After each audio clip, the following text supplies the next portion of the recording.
ওই মামা দেখ, জায়গাটা কত অন্ধকার বুঝছস? আমার না খুব ভয় করতেছে রে মামা। আমরা দুইটা মানুষ এই জায়গায় একলা, যদি কিছু হয়ে যায় মামা দেখ। ওই বেটা, তুই কি কইলি এটা? তুই কার লগে আসছিস তুই জানোস? বেটা, আমি যেই জায়গায় মরা লাশ বয় যাইতে চাইতো না, আমি ওই জায়গায় ঠিক আছে একা একা যায় থাকছি বেটা। এগুলো তো বেটা কিচ্ছু না।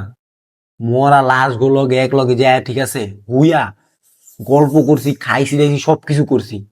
আরে তুই এতে ভয় পাস? আমি একা ছিলাম, একা। তুই তো এখন মানে লগে আসছিস, আমরা দুইজন। ভয় পাওয়ার তো কোনো প্রশ্নই নেই। এগুলা বেড়া 20 বছরের অভিজ্ঞতা বেড়া। হাই, আমি আসি না বেড়া। আমি থাকলে এইসব লয়া নো ডরাডরি। ওকে ভাই আছে।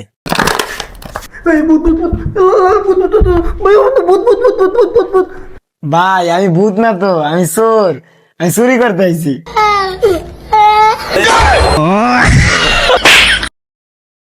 এটা ভূত না, এটা চোর মাঙ্গের পো। তো এই নিয়ে তোর 20 বছর অভিজ্ঞতা, হ্যাঁ? আবার কোন লাশের সাথে একসাথে থাও আর চাপা বাস।